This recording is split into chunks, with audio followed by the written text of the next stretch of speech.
El perdón cambia nuestro entorno. Hechos 26, 16 al 18.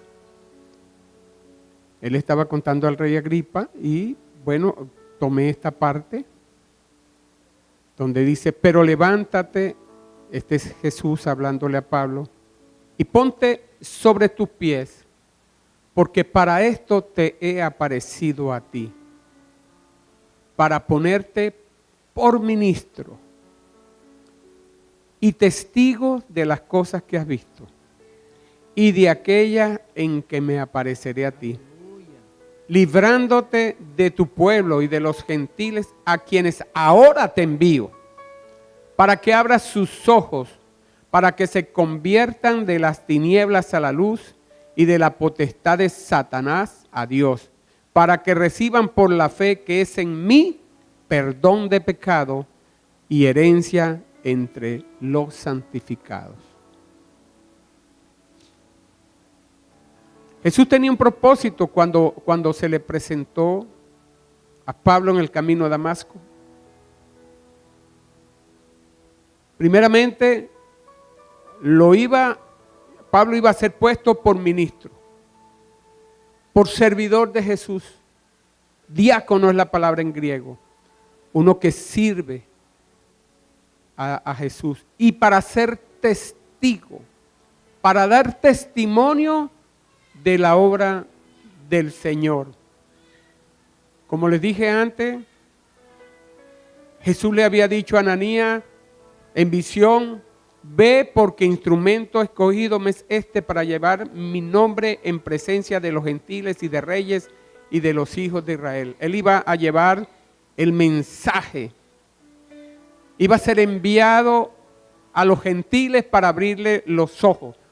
Abrir los ojos es un despertar espiritual.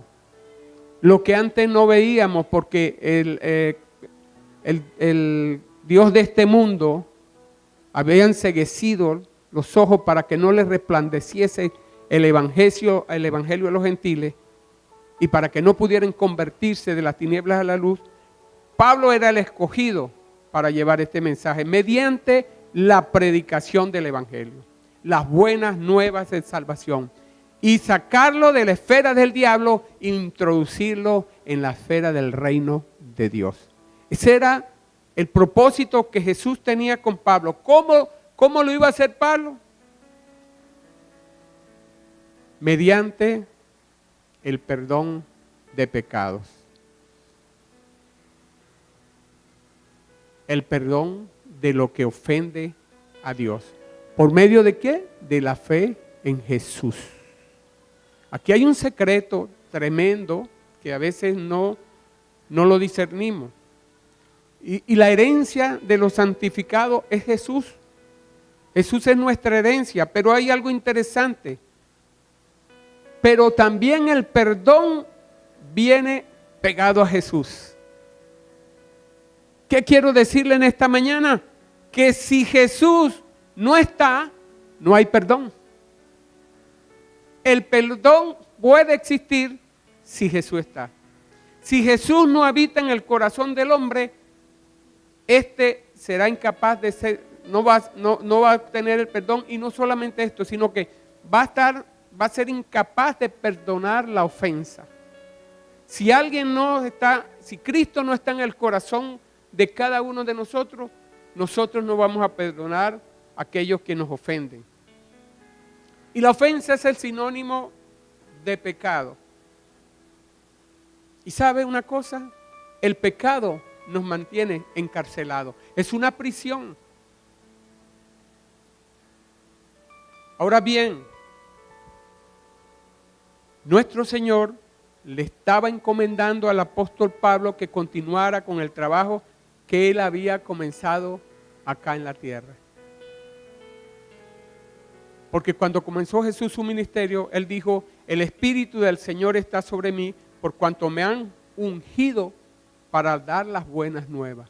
Y le estaba diciendo a Pablo, lleva el mensaje. ¿A quiénes? A los pobres.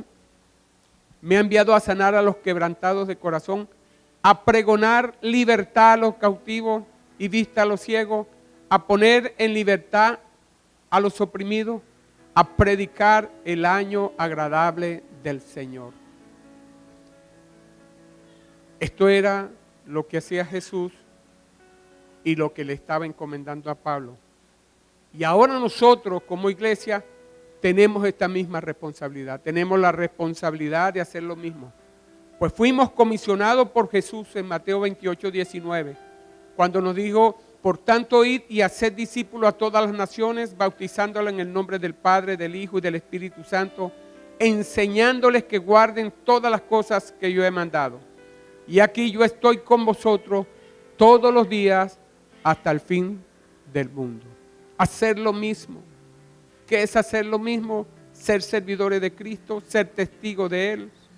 Somos los encargados de parte de Dios a través del Espíritu Santo, mediante la predicación, de abrir los ojos para que la gente tenga un despertar espiritual y puedan ver y salir de las tinieblas a la luz que es Cristo, de la esfera del diablo al reino de los cielos, creyendo que Jesús está y estará con nosotros hasta el fin de nuestros días.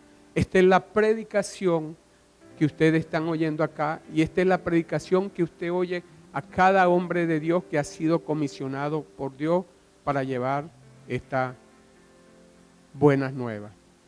Y las buenas nuevas es que estamos en el año agradable del Señor. Solo que hay cosas que no entendemos. Meditaba en esto y a veces uno dice, porque uno tiene problemas. Todos tenemos problemas. ¿Y dónde radican nuestros problemas? Bueno, nuestros problemas radican desde el transcurso, desde nuestra vida. De nuestra vida desde la niñez hasta la edad adulta. Hemos estado sometidos a muchas experiencias. Algunas positivas, otras experiencias negativas. Pero en el transcurrir del tiempo, estas experiencias han cambiado la percepción de las cosas. ¿Qué es la percepción? Como usted percibe las cosas, como usted las entiende. Ahora bien, el caso es que cuando tenemos experiencias fallidas o negativas, de alguna manera por el impacto que ellas causan en nosotros, porque si estas experiencias causan un impacto. Veamos cómo un niño que su padre lo dejó, lo abandonó, ese niño ya no tiene confianza, no conoce autoridad, hay una rebeldía, le faltó el amor del padre, eso lo afecta para desenvolverse más adelante. El niño que confiaba o la niña que confiaba en el ser más querido y le violó, eso va a afectar significativamente el proceso de sus relaciones interpersonales posterior e inclusive su relación matrimonial. Todas estas experiencias fallidas han causado un impacto en nosotros. ¿Y qué sucede? Que nos va endureciendo nuestro corazón. Y de esto hemos sido, bien sea por ignorancia, por desconocimiento, por inocencia, hemos pasado algunos de nosotros. Y cuando se endurece nuestro corazón, nosotros pretendemos justificar nuestros propios errores. Por ejemplo, pretendemos justificar nuestro rencor porque me lo hicieron. Entonces yo voy a ver al género que me lo hizo, yo voy a hacerle daño porque a mí me lo hicieron y ellos tienen que pagarlo de alguna manera. Y esto es algo que ocurre no bien sea consciente o inconscientemente en nosotros. Y entonces esto nos va a traer problemas porque va a dar cabida a nuestro rencor, a nuestra ira, a nuestra falta de amor, a nuestra agresividad. ¿Y en quién lo vaciamos? En el más cercano. Hay mucha gente que ha tenido problemas desde su niñez, y cuando llegan a una relación hacen víctima a la persona. Y esta persona se va, y esto es como una espiral, y esta persona se va amargando y así va sucesivamente de generación en generación, ¿verdad? Empieza la desconfianza. Y esto va fluyendo de tal manera que, como le dije antes, de una manera consciente y inconsciente, va llevando a un mundo lleno de maldad, donde va a estar presente el resentimiento, el odio, la envidia, la destrucción, y nos lleva hasta la desesperación. Y yo creo, sin temor a equivocarme, que algunos de nosotros estamos viviendo esta situación. Aun cuando no somos culpables de estas cosas, la estamos viviendo. Pero el Señor, consciente de nuestras necesidades, vino a la tierra, se hizo hombre, trajo el mensaje de las buenas nuevas a través de su muerte, ¿verdad? Proveyó la vía del perdón de pecado para darnos vida nueva a todo aquel que en Él cree. ¿Verdad? Ponme por favor Juan 3:16 en la pantalla. Aquí está. Porque de tal manera amó Dios al mundo que ha dado a su Hijo unigénito, para que todo aquel que en Él cree no se pierda, mas tenga vida eterna. Creer, pero no un creer intelectual. El diablo cree en Dios, tiembla, pero no le obedece. Ese es el creer intelectual. El creer que habla acá es del griego pisti, de la fe, pero es la que Dios deposita en nosotros, que es como un resorte que nos impulsa a ser obedientes a su palabra. Ahora bien, en la cruz del Calvario, el Señor, o Dios a través del Señor, entregó la cura a nuestras enfermedades, sean físicas, mentales o espirituales. Por sus llagas fuimos todos curados. Ahora bien, su sacrificio en la cruz del Calvario proveyó el perdón de pecado. Ahora, este perdón es el antídoto a nuestras miserias. ¿Sí? Un antídoto es algo que usted se lo toma y lo mortal, lo que puede ser mortal para usted, no le hace nada. Es como la vacuna contra la miseria, lo que produce el pecado, que sabemos que es muerte, enfermedad, depresión. Por medio del perdón de Dios, que es la sangre de Jesucristo la que provee este perdón, el Señor perdona nuestro pecado y nos limpia de toda maldad. No solamente que perdona, no solamente que es un perdón que dice ya te perdoné y ya está, no, sino que en el camino va limpiando toda maldad, va haciendo un camino limpio en nuestras vidas. ¿Y qué tan tremendo esto del perdón? Porque el mismo Señor Jesús, después de la oración, cuando enseñó ya en Lucas la oración del Padre Nuestro, nos deja más abajo, ¿verdad? Una enseñanza que está en Mateo 6:14, que dice de la siguiente manera: porque si perdonáis a los hombres sus ofensas, os perdonará también a vosotros vuestro Padre Celestial. Mas si no perdonáis a los hombres sus ofensas, tampoco vuestro Padre os perdonará vuestras ofensas. Y acá hay un detalle tremendo. Acá hay un requisito. Si Cristo mora en nosotros, ya nosotros debemos haber aprendido a administrar la ofensa y a administrar el perdón. Porque para ser perdonado tenemos también nosotros que perdonar.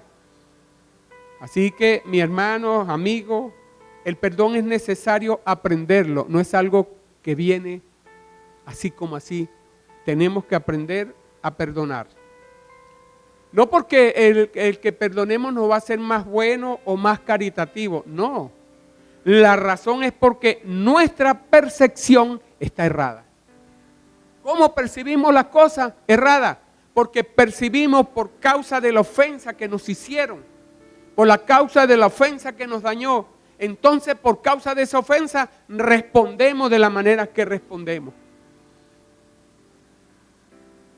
Pero cuando nosotros perdonamos, ocurre algo tremendo de Dios. Mientras no perdonemos, no vamos a percibir lo que es verdaderamente real, lo genuino, lo verdadero. Siempre vamos a estar mirando con los lentes de la rabia, del odio, de la depresión. Todas las experiencias negativas acumuladas por años han formado en cada uno de nosotros un patrón de conducta que no es real y que se levanta en contra de lo que Dios quiere entregarnos. Qué tremendo, es una pared que no permite que llegue lo que Dios quiere entregarnos.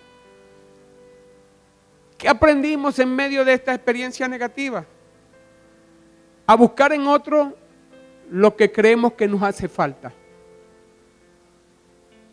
Y me dice, ¿cómo es eso, pastor? Bueno, yo recuerdo de una experiencia, no voy a entrar mucho en esto, pero de una madre que le dijo a su hija, cásate con él, porque él tiene posición social y con eso aseguras tu vida. Y eso es un gravísimo error. Lo que aseguró fue, esta persona fue la muerte.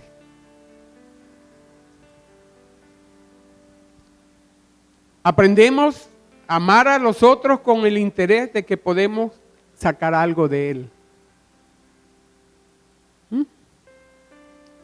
Y esto es lo que el mundo define amor.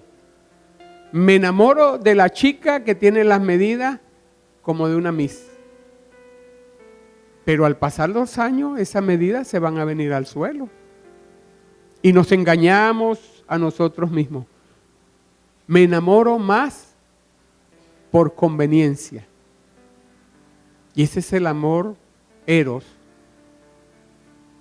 pero no el amor de Dios. Porque conforme al modelo de Dios, el amor debe ser incondicional, sin condición.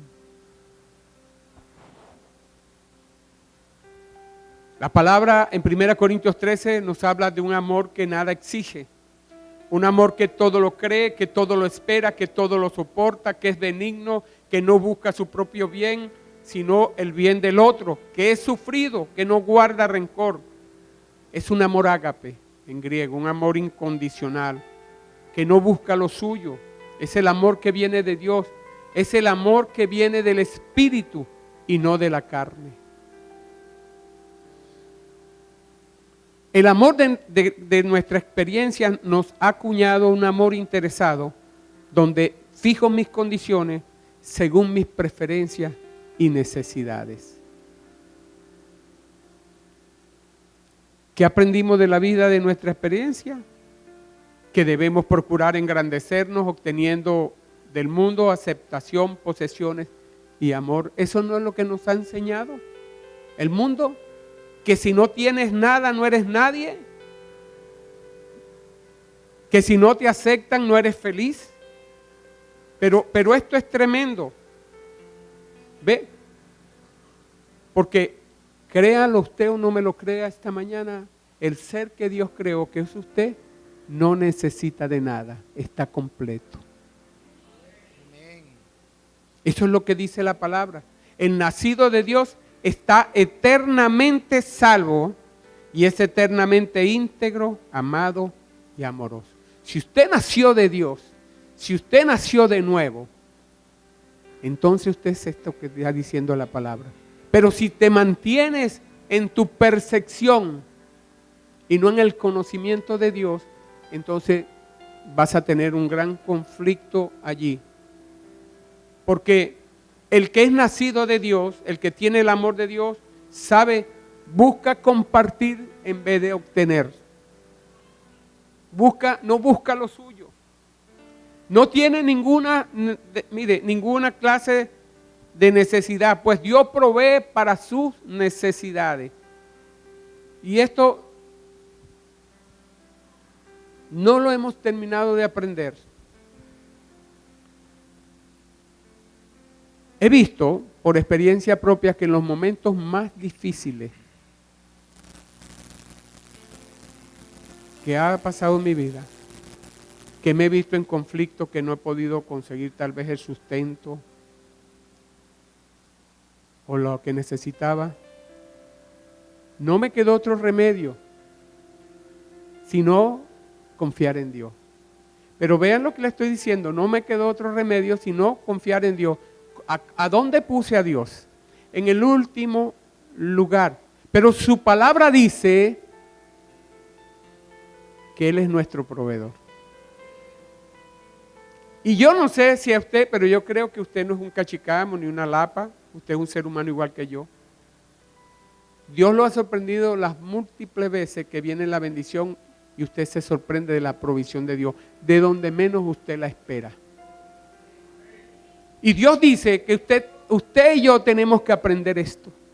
Porque si no, vamos a tener una percepción errada y no van a operarse los milagros en nuestras vidas.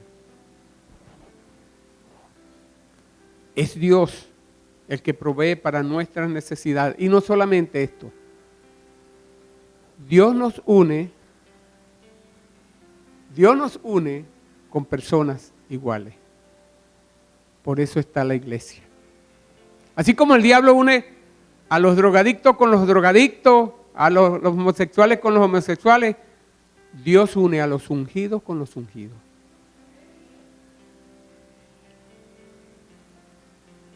Pero las relaciones que se establecen bajo el patrón del mundo son conflictivas, egoístas, destructivas e infantilmente egocéntricas, porque buscan el bien propio y no el del prójimo.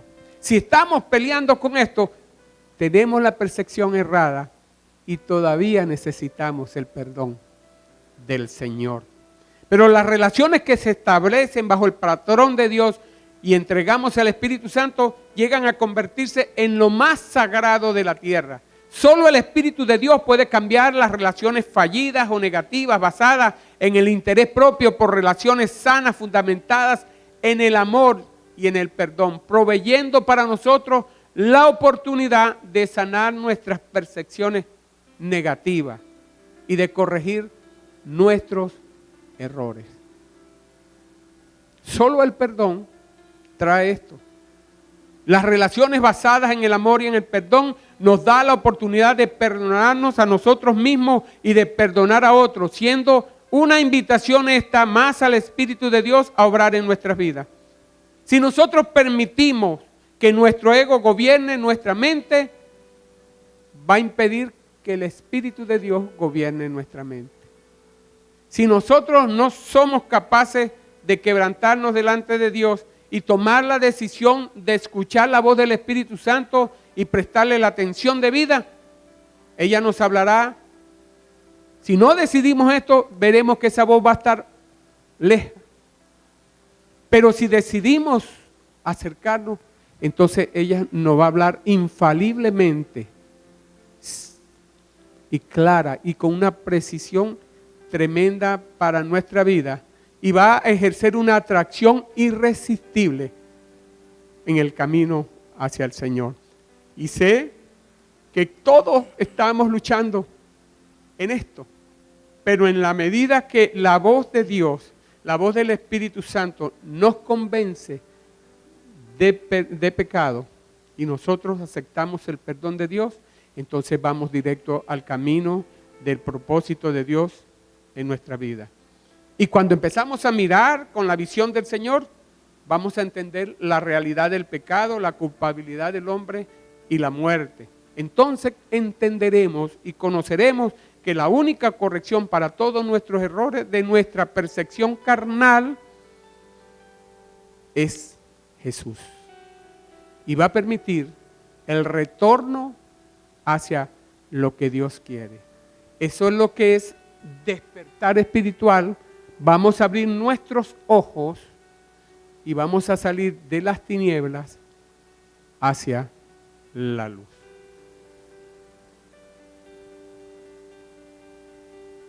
Y esta será la única corrección que podemos tener a la mano, porque no hay otra. Entonces, lo que antes era una ofensa, cuando antes nos ofendía, ¿qué es lo que producía en nosotros? ¿O qué es lo que produce? Pero en Cristo, con esta visión, ahora es una petición de ayuda y unión mediante el perdón. Alguien que me ofende, entonces Dios me muestra mis miserias. Y entonces yo busco perdonar. Y esto va a traer la unión en el Señor. Y se va a formar lo que Dios quiere en cada uno de nosotros. Así que el pecado, la enfermedad y el ataque, cuando lo administramos mediante el amor de Dios, esto viene a redundar en vida plena, en unión y en gozo. La verdadera libertad en nosotros es el perdón. Si perdonamos, nosotros desatamos al que está atado. Vea, si nosotros no perdonamos, mantenemos cautivos a aquella persona. Está cautiva y la va a tener cautiva, y usted siempre va a ver que va a hacer lo mismo porque no es desatada. Pero no solamente la va a tener cautiva usted, porque usted dice, bueno, se lo merece ahora que le suceda eso. Y mientras le sucede eso, usted está cautivo en su falta de perdón. Y usted también está metido en ese inmerso en eso. Y va pasando el tiempo y entonces eso se va somatizando, trayendo enfermedad y por último la muerte. Y no solamente la muerte física, sino la muerte espiritual. Así que aquel que le ofende, ¿verdad? Si nosotros no estamos allí, ellos van a perder el rumbo. Si nosotros no le perdonamos, ellos van a perder el rumbo. Pero ¿sabe una cosa? Pero sin ellos, jamás vamos a encontrar nosotros el rumbo. Es necesario que hayan ofensas para que usted crezca.